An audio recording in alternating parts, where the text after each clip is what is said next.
guys, welcome to a concept video by the GMAT guy. Hey, so I hope your preparation is going well, and I'm actually having some fun making these videos, although they are not that great in terms of handwriting, but it's fine. I hope it does the job. The idea is to get you to think about the topics you are struggling with and explain the concepts in a way that you actually realize that they're not difficult. Okay, so, and it's going to be a different take than what you've learned in school. This time we're going to tackle one of the most difficult topics that almost all students have some difficulty learning, which is tackling in GMAT. It is the permutation and combinations and the probability chapter, and this is one of the I consider this to be the second toughest chapter after absolute values and inequalities in terms of data sufficiency or in terms of problem solving. The difficulty level questions, this I would consider as the second most difficult topic. Now let's take a look at what are the things you need to understand. In this video we're going to focus on the concept of arranging. Okay, let's say you've got three objects in front of you. Box 1, which is red in color, box 2, which is blue in color, and box 3, which is green in color. I've provided these three boxes in front of you. How many ways can you arrange them is the question. Okay, so that's the first key skill that we need to understand mathematically. How many ways can you arrange? How do you calculate it? And then you will be almost halfway done with the permutation and combination chapter. Okay, so the number of ways to arrange is, well, if you list it down, try listing them down manually on the paper, on a piece of paper. Okay, take a few seconds. Alright, I hope you've arranged it now. You will take a look and see that you must have gotten 6 different arrangements. Okay, let's take a look at the next page to see. Actually, let's do it on this slide. So you could have gotten R. Let's start with R first. So when you've got R in the first place, you've got two possibilities. Either you can have BG or GB. Okay, so that means you have two options. Similarly, if you start with blue, you will have RG or GR. And similarly, if you have green, then the next two you will have RB or BR. And you've got total 6. Now notice how it works out. How many different sets did you have to, I create 3 different sets depending on who is in the first block, R, B or G. So if I draw like 3 blanks, then I have 3 choices. I have to put one of these 3 in the first block. Okay, so that's why you put 3 in the first block. It could be R, it could be B, it could be G. Okay, better to put it on the next slide. So let's do this. R, 3 choices because you've got R, B or G. Now once you fix one of them, as a result, so and is always multiplication or is addition, and is always multiplication. Okay, remember that. This is very key. Alright, so once you fix the first one, let's say it's red, you have 2 choices for the next one. It's blue or green. That's why 1 plus 1. And when you fix the second one, then as a result you have only one guy left for the third one, and so it gives you all these it gives you a web with 6 different arrangements as we drew out. Okay, I'm not going to draw the whole thing. This is known as 3 factorial. 3 exclamation mark is the 3 factorial, and this gives you 6. Okay, so back to, let's take a new slide. So if you're arranging 5 objects, let's say there are 5 distinct balls, right? There are 5 different balls, there are 5 different colors, you have to see how many ways you can arrange them. You just basically do 5 factorial. 5 factorial is 5 times 4 times 3 times 2 times 1. That's 120. What I would recommend is learn everything from 0 factorial all the way to 5 factorial. So 0 factorial is 1. How many ways can you arrange 0 objects? How many outcomes will it lead to? 1 outcome.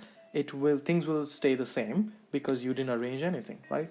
So there is one possible scenario in the future, and that's why 0 factorial is 1.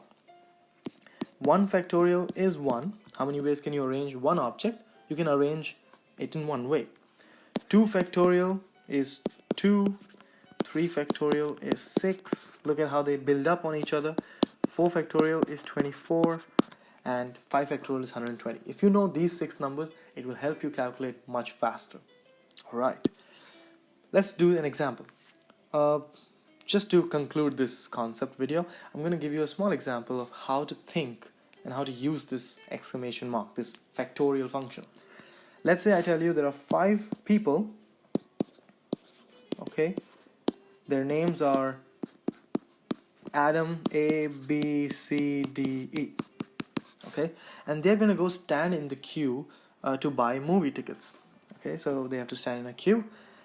However, A says that A has already said that it will be the first one in the line. So we know that A will be first in line. Here is the movie tickets, empty. Here's the counter. The queue is moving in this arrow direction. A has already fixed himself in the first position. We don't know where the other 4 are. So the question is, A being fixed on the first position, how many different arrangements, how many different ways can the other 4 guys arrange themselves in this queue? The answer would be 4 factorial. You're just arranging 4 different alphabets, okay, and that can give you 24 different arrangements. Okay, one application of this is that if I give you the alphabets A, B, C, how many words can you create with these 3 alphabets if you have to use each of them once? Well, this is another arranging question. The number of words is 3 factorial 6. Doesn't matter if it has a meaning or not. You can have ABC, ACB, BAC, and so on, right? So you'll have 6 different words. Now here is one important thing that we're going to come across. It's called repetition. What if instead of ABC we had the alphabets AAC?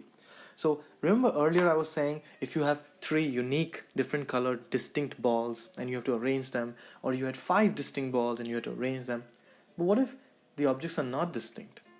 So that is called repetition.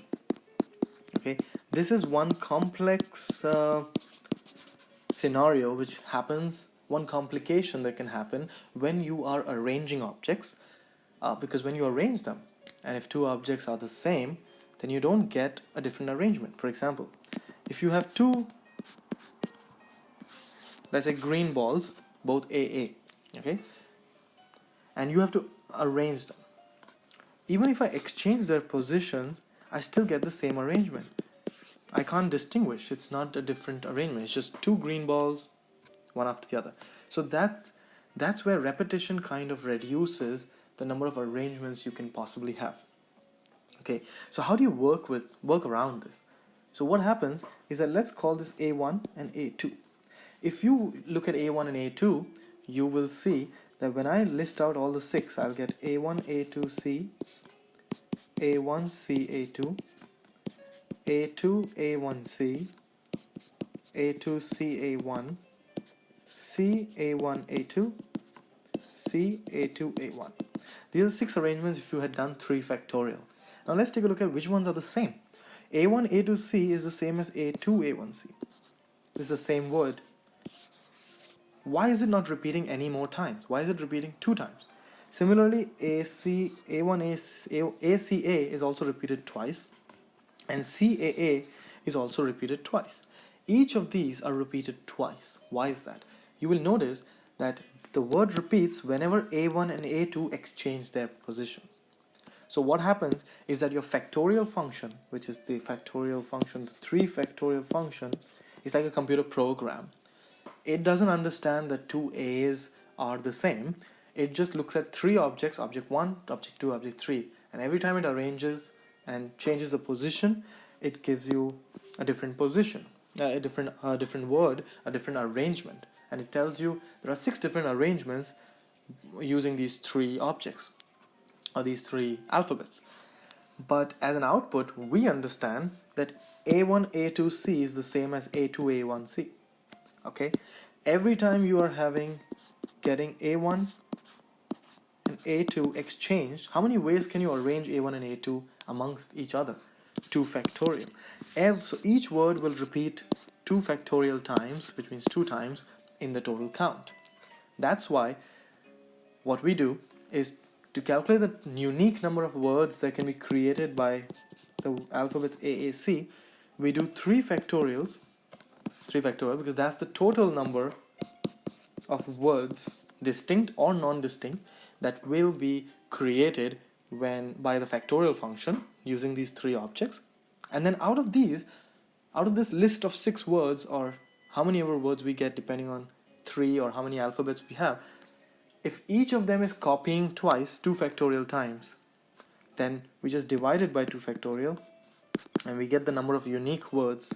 This is the denominator is the number of copies, repeating copies of each word because of A1 and A2, and you get 3. That's the answer. Similarly, if you have, let's say, A, B, B, C, how many words can you, how many unique 5-letter words can you create using these 5 alphabets? The answer would be 5 factorial divided by 2 factorial for the A's times 2 factorial for the B's. This will give you 120 divided by 4, which is 30 unique words. Why does it work this way? Let's take a look at the next slide. I have A1, A2, B1, B2, C. This is one word. Based on this calculation, I'm saying denominator is 4, which means every word in this 120, the list of 120 words that were created, every word is repeating 4 times, is being counted 4 times. Okay? Let's try to arrange these guys and see how many times we can get this same word, but with a different arrangement of the 5 alphabets, and we will keep track of A and B using the A1, A2 and B1, B2, the numbers, okay, in their subscripts. Okay, so first, what if A exchanged with itself? So you could have A2, A1, B1, B2, C. You could have A1, A2, maybe these two stayed the same, but the 2 B's exchange with each other. Or both exchange at the same time, so you get A2, A1, B2, B1, C. Notice they are 4. And these would have been the 4 copies that would have been repeated in this count of 120. We want to count it only once because this is only one unique word, which is AABBC. Okay, so we want to count it only once. So what we do, and like this, every one of them will repeat 4 times because it's mathematical. And the A's will always exchange with each other, B's will exchange with each other, C is not repeating, and we want the same word to come out to count the repetitions. So we fix C and we notice that it's always 4 times. So that's why we divide by 4, which is calculated by 2 factorial times 2 factorial. Similarly, if you had A, C, the number of words, unique 4-letter words that you can create using these 4 alphabets would be 4 factorial divided by 3 factorial, which is 4. It's very simple to understand in this one. It just depends on where C is. C can be in 4 different places, and those are the 4 different words. Okay, so with that, I hope you've gotten a better clarification about what arranging is and how you use it, and what is repetition. Don't overcomplicate yourself. This topic is easy if you just follow the way I'm thinking about it. Don't try to overcomplicate it by asking yourself, oh, what happens if that happens or this happens? No, don't need to. Just understand what happens in arranging, and we will then later build on this. 2 things you will note in arranging that we discussed. If I gave you 3 alphabets, let's say A, B, and C, and asked you to calculate 3-letter words, you used all 3 of them. You did not leave anyone out, right? And it was just about the order in which the 3 objects are placed. It was just about the order. And that's what arranging is all about. Okay then, see you in the next video in which we will talk about choosing. See you there. Bye-bye.